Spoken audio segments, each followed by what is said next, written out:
Blessed be y'all, this is Jen Fremont. I would like to talk about change. And to me, the definition of magic is being able to change. Change yourself, change the world around you, change your circumstances. And that is the thing that most people are deathly afraid of. They are deathly afraid of change. I can't say that I have been immune to that fear.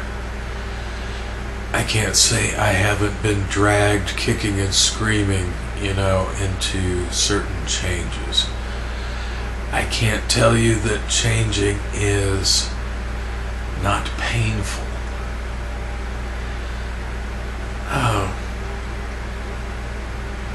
A few years ago, I had quit drinking, and it was I was going through a lot because the driving force in my life for a long time was to find the perfect woman, get married, have a family, that sort of thing. I wanted that more than anything else. And I couldn't seem to get there.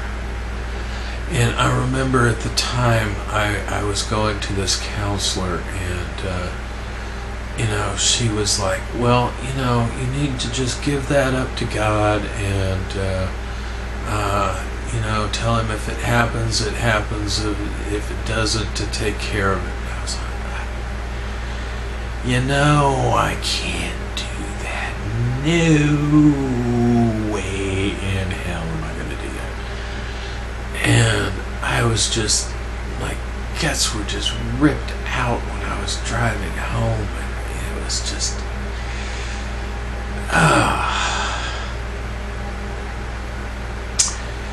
I went along for a couple more years in the same sort of state, in tremendous pain because I couldn't have this thing that I wanted so badly.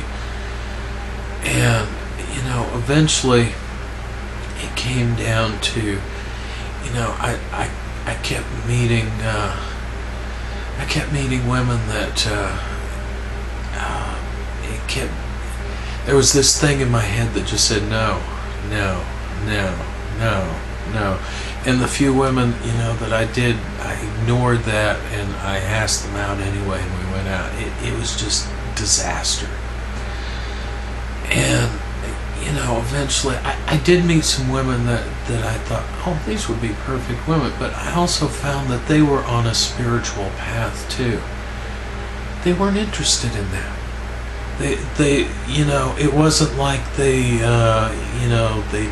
didn't like men, or they were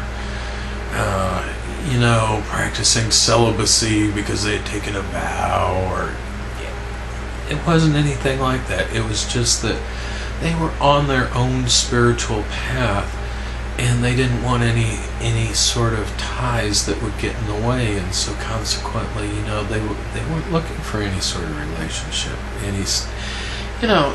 maybe a friendship, but no romantic or sexual relationship. They just weren't looking for that.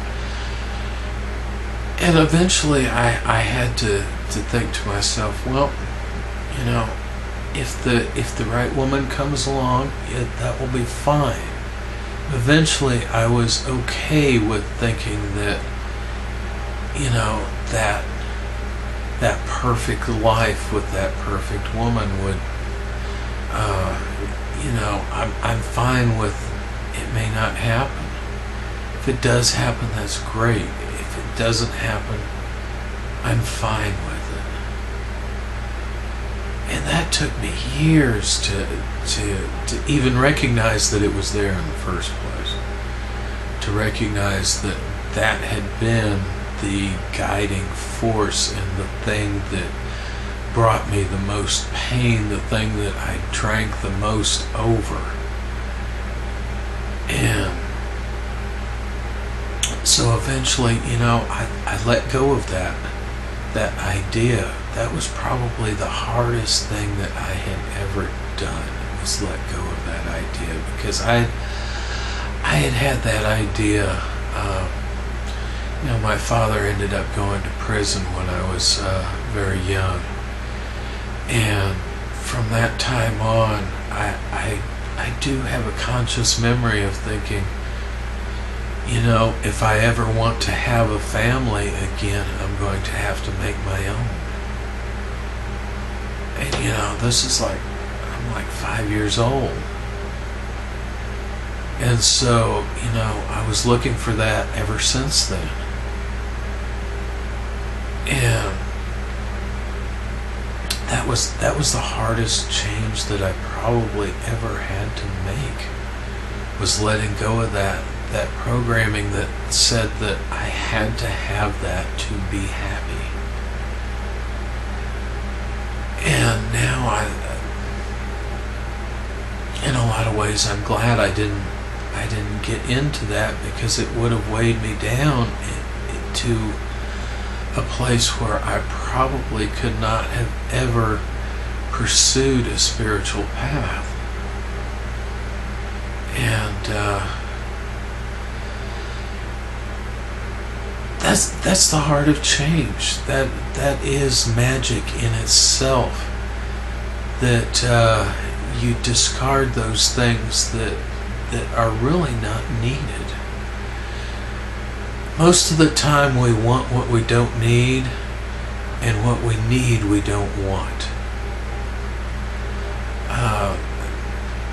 I don't know if any famous person ever said that, but that is a something that I have found true. And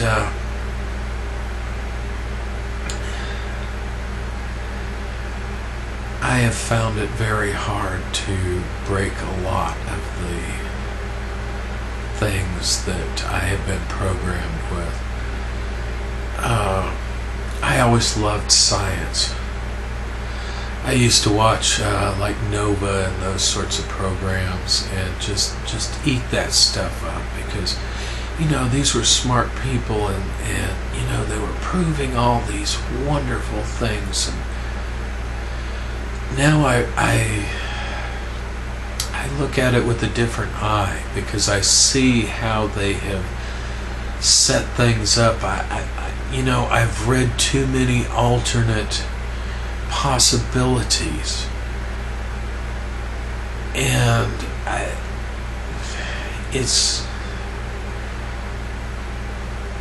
I can't just take it at face value anymore. I can't say that I don't watch those sorts of things every once in a while, but most of the time I'm thinking to myself,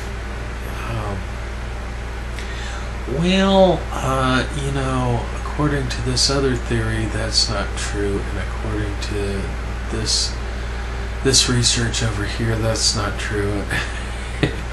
It kind of breaks the bubble in a way. It's like electronics. I used to work in electronics, and there's a lot of stuff in there that actually theoretically is not supposed to work, but if you put the parts together and actually turn the thing on, it works.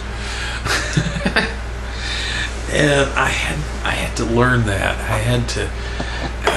I used to build my own audio equipment a lot, so I did tube stuff, and there's theory that goes along with it and stuff like that, but still, I put some of the stuff together, and I might screw something up, but hey, that actually works better. It's not supposed to work, but it works better. Oh, that is cool.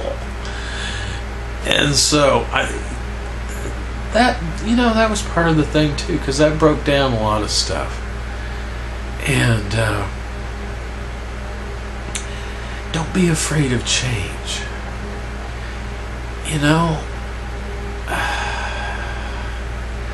That's probably what scares most people, is change. because they're comfortable. But if you're too comfortable, you're gonna rot. You're gonna decay. You're gonna die. And when you do die, you're gonna have a lot of regrets on your deathbed that you didn't do those things that you wanted to do, and actually explore other ideas and things like that. I've found that too with a few folks that they let their health decline to a point where they were at a point of no return,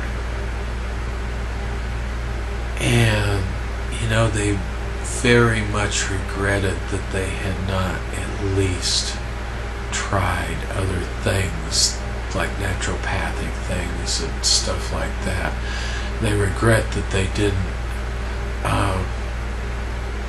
start eating better. At the end they might start eating better, and they could feel the difference, and they know that if a year before or 5 years before they had done that, they would probably not be dying right now. So this is kind of a heavy video, I guess, but don't be afraid of change, or be courageous in the face of change. That would probably be a better way to put it. Magic is change, and the most powerful magic is the magic that you do to change yourself. And when you change yourself, you change the world around you. Whether you see it or not, you do change the world around you. And people will say, well, I can't, the world is so messed up, and I just can't, what is little old me gonna do about it? Well, maybe you can make your life better. And in making your life better, you make the lives of the people around you better. It may be one small family, but you have done something. And on your deathbed, you won't be laying there regretting that you did not do anything. I hope this helps you out. This is Jen Fremont. Blessed be y'all.